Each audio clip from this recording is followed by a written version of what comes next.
আমি যখন তাওরাত কিতাবটা পড়তেছি দেখি মুহাম্মদের নাম ওখানে দেখা যায়, আমি কলমটা কেটে দিয়েছি। পরদিন দেখি 2 জায়গায়, 2টা কাটছি। পরদিন দেখি 8 জায়গায়, 4 জায়গায় 4টা কাটছি। পরদিন দেখি 8 জায়গায় 8টা কাটছি। এইভাবে যত কাটি ডাবল নাম ওইটা থাকে।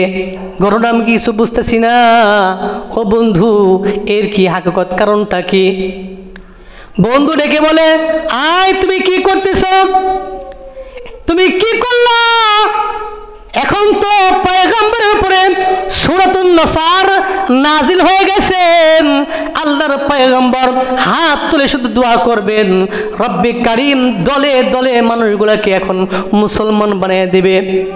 এমন মুহূর্তে তুমি যদি এই তাওরাতের মধ্যে শুধু মুহাম্মদ নাম কাটতে থাকো, সেই দিন আর বেশি দূরে নয়, পুরা তাওরাতের সমস্ত লেখা মুছে দিয়ে পুরা তাওরাতটা মুহাম্মদ নাম দিয়ে ভরে যাবে। যে কিনা তাওরাতের হাফেজ ছিলেন, তাওরাত কিতাবের হাফেজ, প্রত্যেক দিন সকালবেলা সে তাওরাত কিতাবটা পড়ে পাঠ করে।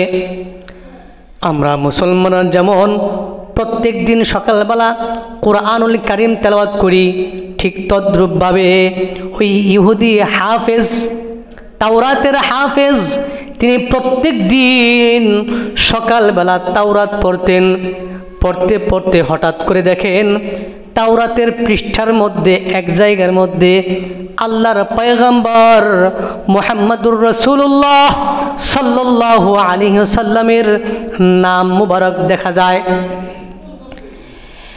এই ইহুদি লোকটা মুসা পয়গম্বরের অনেক ভক্ত ছিলেন, তার ও ভালো একটা ফ্যান ছিলেন, অনুসরণকারী ছিলেন। মুসা পয়গম্বরকে দিল দিয়া ভালোবাসতেন। এই ইহুদি লোকটা যখন দেখলেন আমাদের পয়গম্বরের তাওরাতের মধ্যে মুহাম্মদের নামটা কেন আসলো, কারণ মুহাম্মদ এমন একজন পয়গম্বর, সকল আসমানি কিতাবের মধ্যে তিনার নাম ছিলেন। ইহুদি চিন্তা করে আমার প্রিয় ব্যক্তি হলো মুসা, এখানে কেন তার নাম থাকবে, এখানে থাকলে মুসার নাম থাকবে, ঠিক কিনা? মুসার মহব্বতে তাওরাত কিতাব থেকে মুহাম্মদ সাল্লাল্লাহু আলাইহি ওয়াসাল্লামের নামটা তিনি কলম দিয়া কাইটা দিয়েছেন। এরপর তাওরাতটা বন্ধ করে রাতের বেলা রেখে দিয়েছেন। আবার যখন পরদিন ওই কিতাবটা হাতে লইয়া তাওরাতটা লইয়া তেলাওয়াত আরম্ভ করছেন তাওরাতের হাফেজ, আবার দেখেন হায় হায়, কালকে এক জায়গায় মুহাম্মদ নামটা কাইটা দিছে, আজকে আবার 2 জায়গায় মুহাম্মদ শব্দ উঠা রয়েছে। আজকেও সেই মুসার মহব্বতে 2 জায়গা থেকে মুহাম্মদ নামটা কাইটা দিছে। প্রতিদিনের ন্যায় যখন আজকে কিতাবটা রেখে দিছে, আবার পরদিন সকালবেলা যখন তাওরাত নিয়ে বসছে, দেখে আজকে তাওরাতের মধ্যে 4 জায়গার মধ্যে মুহাম্মদ নাম দেখা যায়। 4 জায়গা থেকে কালি দিয়া নামটাকে কাইটা দিছে, মুইসা দিছে।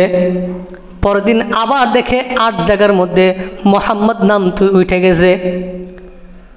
আবার যখন এই 8 জায়গার নামটা কাইটা দিছে, পরদিন দেখা যায় তাওরাতের মধ্যে 16 জায়গার মধ্যে মুহাম্মদ নামটা উঠে গেছে। এই অবস্থা দেখা লোকটা তো হয়রান পেরেশান হয়ে গেছে। হায় হায়, আমার লগে এমন ঘটনা ঘটতেছে কেন? 1 জায়গায় কাটলে 2 জায়গায় ওঠে, 2 জায়গায় কাটলে 4 জায়গায় ওঠে, 4 জায়গায় কাটলে 8 জায়গায় ওঠে, কারণটা কি? তেনার একটা বন্ধু ছিল পাশেই, কই যাই তার লগে একটু পরামর্শ করে দেখি কেন এই ঘটনা ঘটতেছে। ইহুদি তাওরাতের হাফেজ তার বন্ধু আরব ইহুদির কাছে যখন চলে গেছে, যায় দেখে এই ইহুদি কুরআনুল কারীমের তেলাওয়াত করতেছেন। আল্লাহু আকবার, জুড়ে বলেন না আল্লাহু আকবার।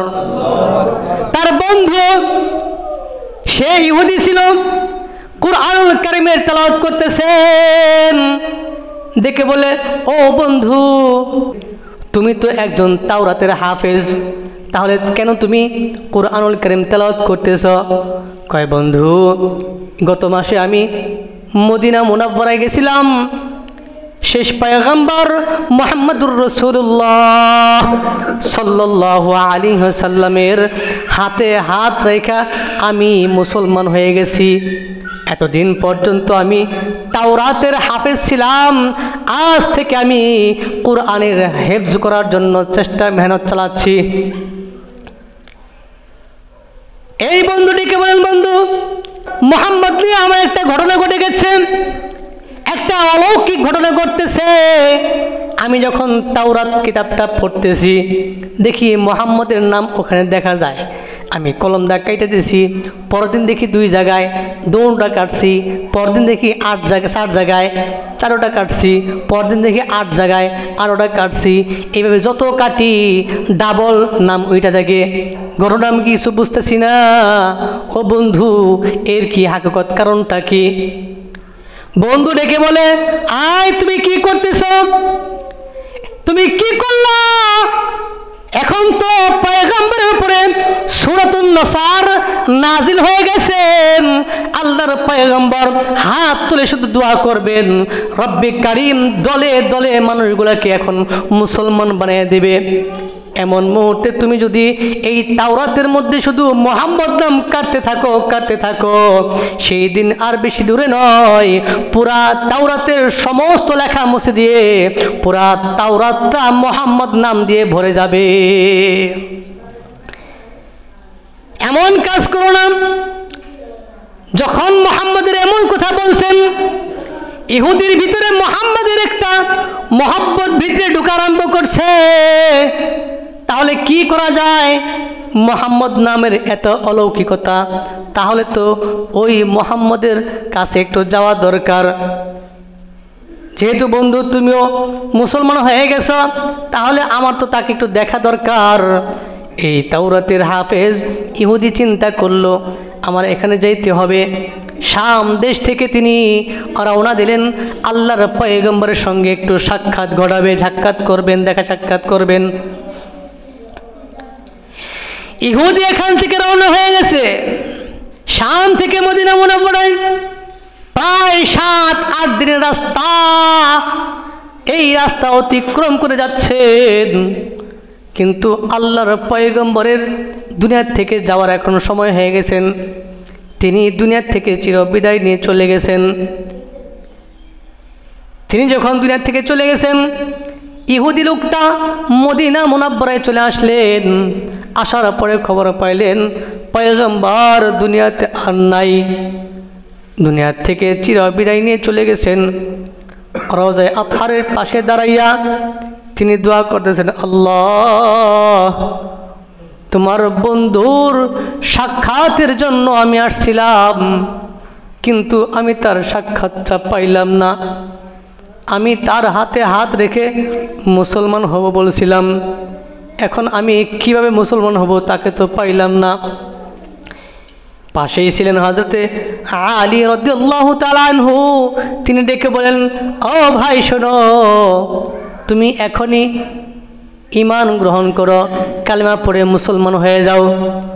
যত তাড়াতাড়ি তুমি মুসলমান হইবা, তত তাড়াতাড়ি আল্লাহর রাসূলের প্রিয় হয়ে যাইবা।